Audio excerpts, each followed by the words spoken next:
Shedeur Sanders may be a fifth-round pick, but inside the Browns organization, he's viewed as a franchise pivot point. And the man holding the key to his development isn't an offensive guru. It's defensive coordinator Jim Schwartz. Cleveland is placing extraordinary value on defensive stability to give Sanders a chance to grow slowly, without the crushing pressure most rookie QBs face. If you're into the real story and all the messy twists they don't show on highlight reels, go ahead and subscribe. And if you're sticking around to see how this Browns QB chaos plays out, you should definitely be subscribed. Any head coaching hire. He provides structure, culture, and an elite defensive cushion that lets Sanders fail safely and progress naturally. Remove that cushion, and Cleveland risks burning through another potential star. The front office knows this, which is why every coaching interview starts and ends with one question. Can you work with Jim Schwartz? Jim Schwartz isn't a head coach. He doesn't hold a front office title. He's not a household name like Sean McVay or Mike Tomlin. And yet, right now, he's holding more power than most NFL executives. And the Philadelphia Eagles are probably kicking themselves straight through their office floor. What started as a typical off-season coaching carousel has turned into a full-blown power standoff, with 9 teams scrambling for head coaches and Schwartz, defensive coordinator for the Cleveland Browns, at the center of one of the most high-stakes situations in recent league history. The Browns, fresh off a turbulent season, have drawn a hard line. Any head coaching candidate who wants the job must agree to keep Schwartz in place as DC. That's not a preference. That's a condition. He's not going anywhere unless he wants to. And if you want to run the team, you'd better be willing to share the controls. That alone is rare enough. Coordinators usually serve at the pleasure of the head coach, not the other way around. But Schwartz is no ordinary coordinator. He took a Cleveland defense that had been wildly inconsistent in previous years and turned it into the 4th-ranked unit in the league. Top 5. While the Browns' offense flailed and stumbled, his side of the ball kept them competitive. That kind of performance isn't just impressive, it's organizational gold. Especially when you've got a raw, high-potential rookie quarterback like Shedeur Sanders waiting in the wings. Sanders, a 5th-round pick, is seen internally as something far more valuable. The Browns are treating him like a hidden gem, not a developmental backup. They believe he could be their future. But rookie quarterbacks don't develop in chaos. They need structure. They need patience. And most importantly, they need a team that doesn't fall apart the second they throw a pick. That's what makes Schwartz so essential. His defense isn't just keeping Cleveland alive on the scoreboard. It's giving the team time to grow on offense. If Schwartz stays, Sanders can be eased in with support. He won't be asked to carry the franchise from day one. But if Schwartz leaves, that cushion is gone, and the spotlight gets hot fast. Now here's where things get dicey. Schwartz has leverage. Real leverage. Not just because of his performance in Cleveland, but because he already sat down with the Baltimore Ravens for a head coaching interview. Baltimore isn't just another team. This is a franchise with playoff talent, a former MVP quarterback in Lamar Jackson, and a well-run front office. It's also Schwartz's hometown. The potential reunion isn't some token interview. It's a serious opportunity. If Baltimore wants him to lead, he'd be walking into a dream scenario.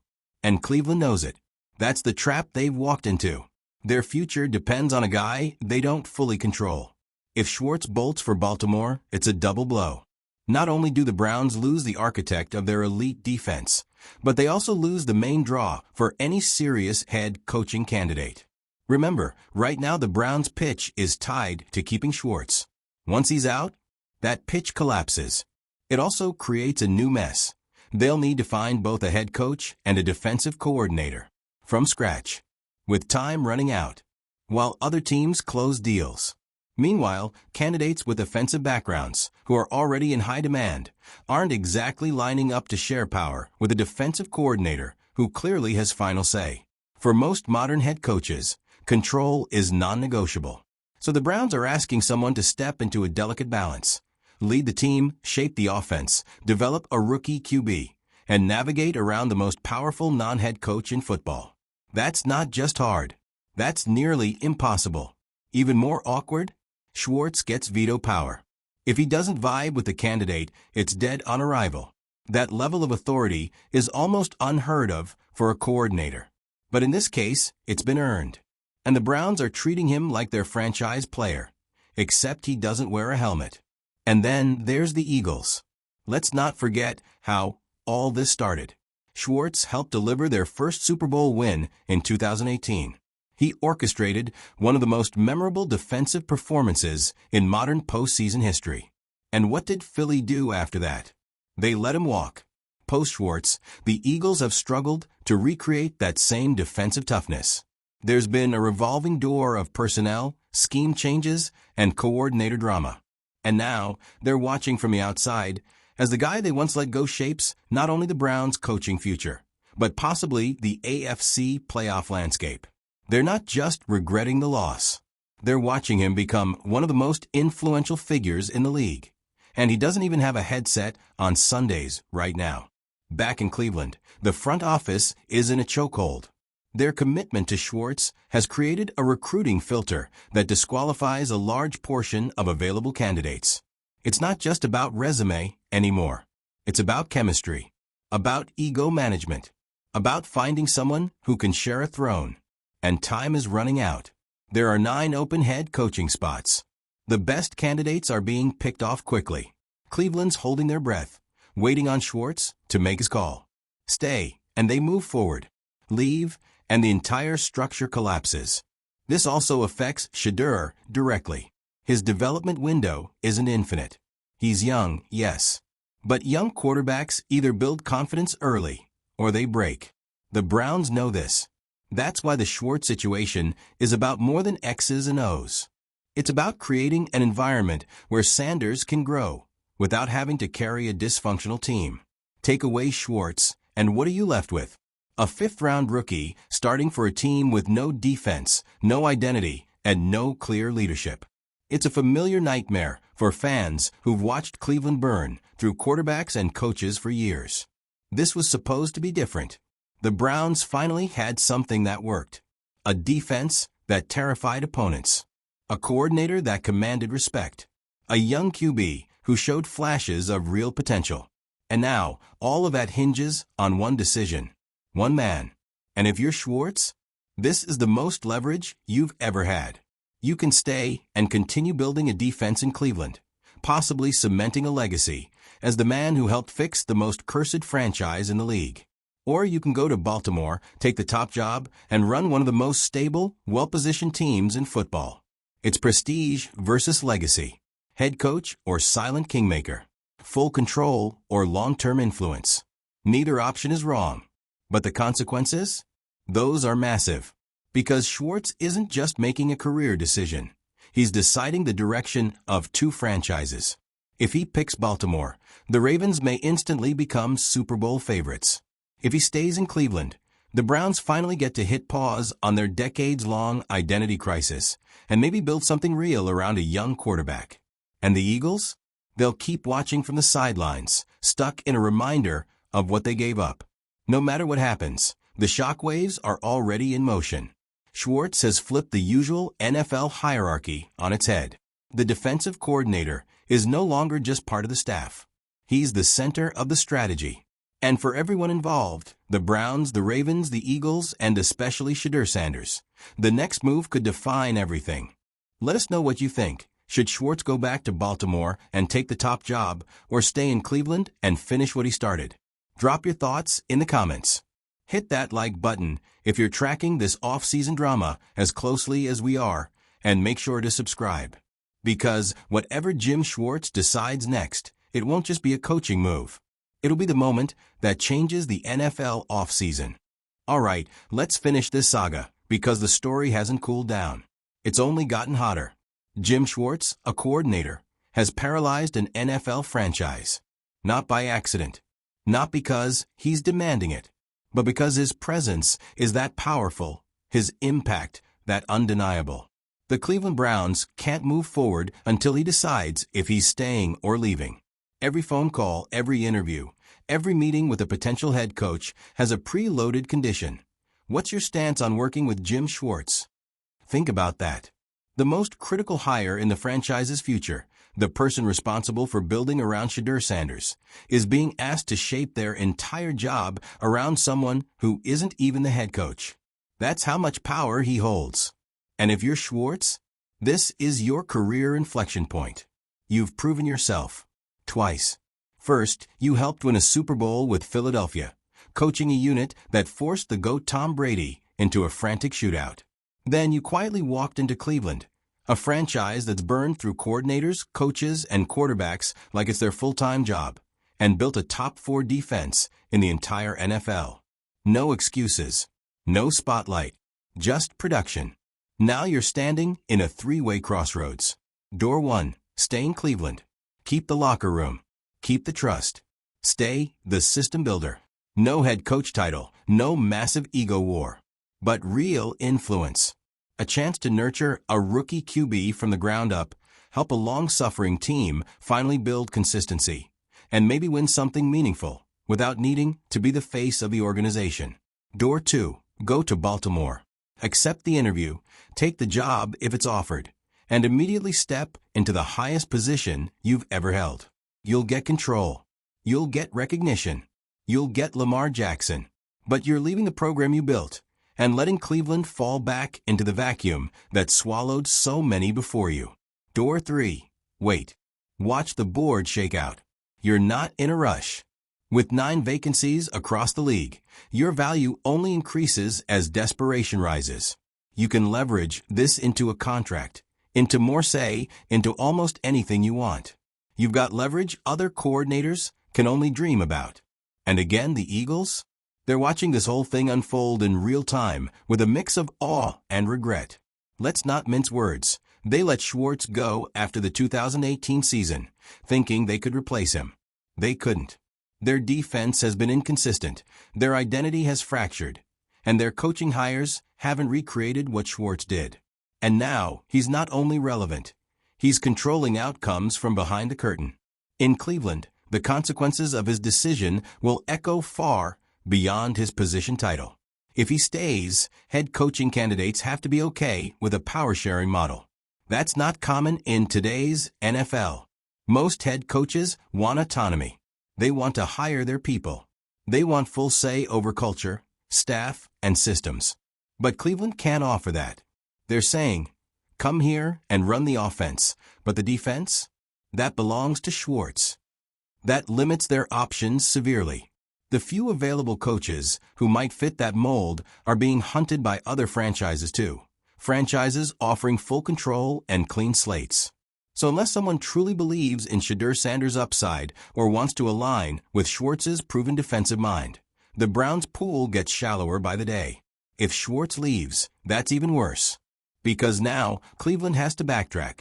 Every candidate they've been vetting under the assumption of keeping Schwartz? No longer relevant. They'll need a head coach and a defensive coordinator. Probably one who brings his own people. The whole thing resets. And in that chaos, you've got a 5th-round rookie quarterback who needs stability. The worst thing you can do to a young QB is stick him into a program with no clear vision, constant turnover, and a defense that can't hold its own. That's how you ruin careers before they even start. Schwartz's presence gives Cleveland a shot at doing things differently. Not a guarantee, but a shot. And you can bet the Browns are doing everything they can behind the scenes to make staying look like the most appealing path. Influence, staff control, internal sway, contract upgrades, you name it. They're trying to avoid becoming just another team on the "we lost Jim Schwartz" list. Meanwhile, Baltimore is probably sitting there knowing exactly what kind of flex it would be to poach him. Think about it. Bringing home a proven defensive mind, someone who already has player respect, someone who could plug into their system with minimal disruption, that's the kind of chess move top-tier franchises make. The kind that turns good teams into contenders. For Schwartz, that's a completely different career arc head coach. Legacy builder. A chance to lead his own organization from the top down. And with Baltimore's infrastructure, that's a team that could realistically make a deep postseason run fast.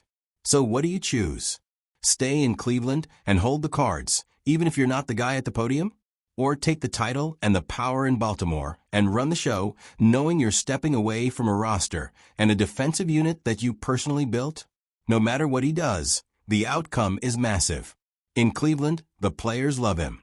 The defense was built around his vision.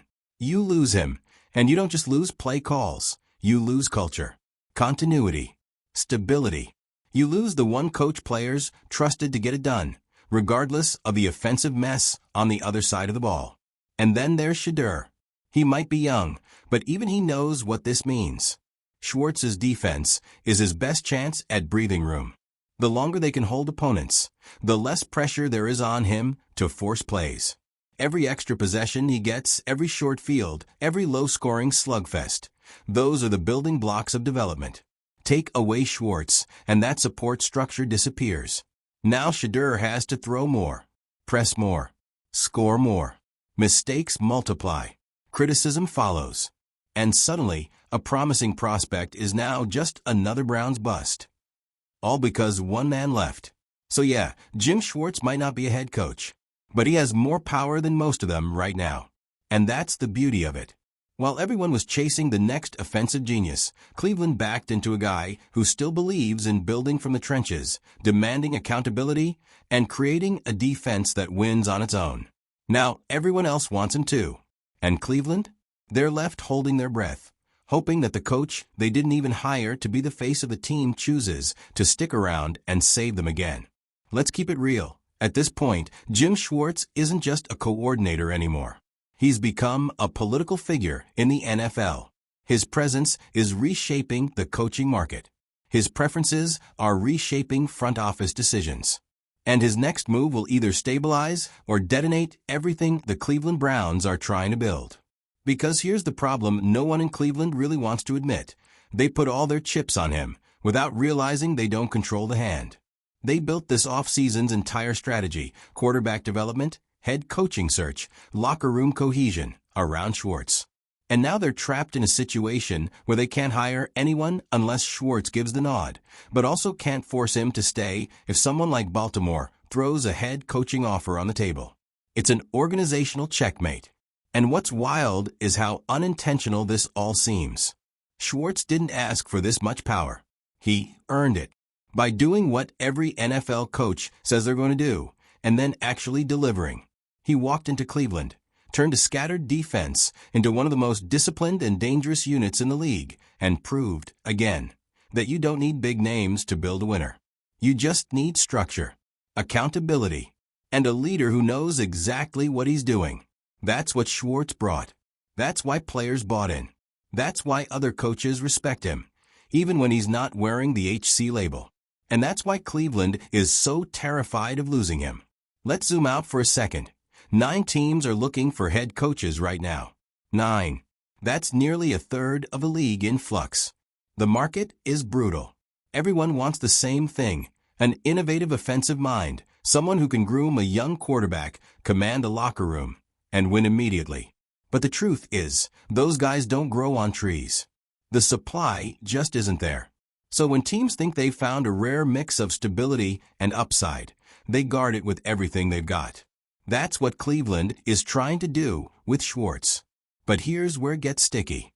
Schwartz has already interviewed with the Ravens. That's not a rumor. That's a problem for the Browns. Because not only is Baltimore a legitimate playoff team with a top-tier quarterback and a strong front office, it's also his hometown. That's personal. That's powerful. That's hard to say no to. So Cleveland has to hope that what they're offering, the chance to continue building an elite defense, the chance to play kingmaker in who gets hired as head coach, the chance to shape Shedeur Sanders' development from the defensive side, means more to Schwartz than a head coaching title. But let's be honest. How many more opportunities like this is Schwartz going to get? The NFL has a short memory. You stay too long as a coordinator, and the league moves on. But right now his stock is white hot. Baltimore knows it. Other teams know it. And Schwartz definitely knows it. If he wants a head coaching job, this is the window. So Cleveland is basically trying to sell him on legacy, on being the guy who doesn't chase titles, but builds something from the ground up, on being the backbone of a franchise that's never had one. It's noble, but it's also asking a lot, especially when the alternative is taking the reins of a ready-made contender in your own backyard. Let's talk about the risk Cleveland is taking by stalling everything for Schwartz. Every day they wait on his decision. More head coaching candidates come off the board. Teams like the Chargers, Panthers, and Commanders are moving quickly. And why wouldn't they? They're not waiting around for a defensive coordinator to greenlight their choices. They're hiring. They're planning. They're getting a head start on building next year's staff, scheme, and roster moves. Meanwhile, Cleveland is frozen. And if Schwartz ultimately doesn't stay, now they got to find a head coach and a defensive coordinator, likely from a much smaller pool, with far less time to vet candidates. That puts them in a dangerous spot, possibly having to settle for someone they wouldn't have even considered a few weeks earlier. It's not just a coaching problem. It's a roster problem, because players notice this stuff. Guys like Myles Garrett, who just had a career year under Schwartz, aren't going to be thrilled watching the franchise drag its feet and then let the guy who transformed their unit walk away. Veterans on that defense bought into Schwartz's system. They trusted him.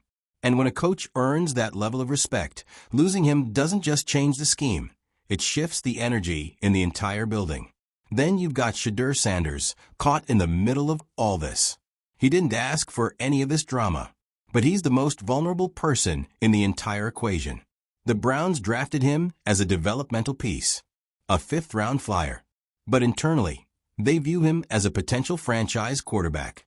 That's rare for a player taken that late. And it means the team has to protect him early, not just physically, with good blocking and a solid run game, but structurally, with coaching continuity, stable leadership, and low-pressure game environments. That's what Schwartz provides.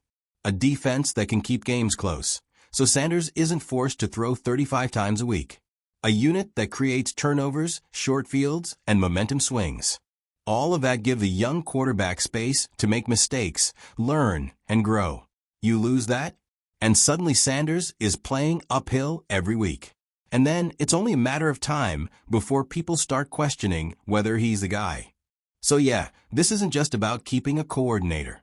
It's about the future of your quarterback, your locker room, your identity. And now Cleveland has to wait. They have to wait and hope that Schwartz sees value in staying in the shadows. That he's okay with being the most powerful man in the building without ever getting the official crown. That he believes in Shedeur and in the locker room he helped build. That legacy means more than prestige. Because if he walks, this thing could unravel fast. The Browns know what life looks like without structure. They've lived it, repeatedly. The instability, the failed experiments, the quick fixes, the wasted potential. That's the history they were finally starting to escape. But if Schwartz goes, that history comes right back. And Baltimore? They just sit there, waiting to pounce. If they land him, they're not just upgrading their staff. They're weakening a division rival. A 2-for-1 win. It's chess. And Cleveland is down to their final move. So what do you think? Will Schwartz stick around and continue building something sustainable, or will he make the leap and finally grab the head coaching role he's more than qualified for? Let us know in the comments. Hit that like button if you've been following this off-season circus, and don't forget to subscribe, because this story isn't over, and we'll be here for every twist.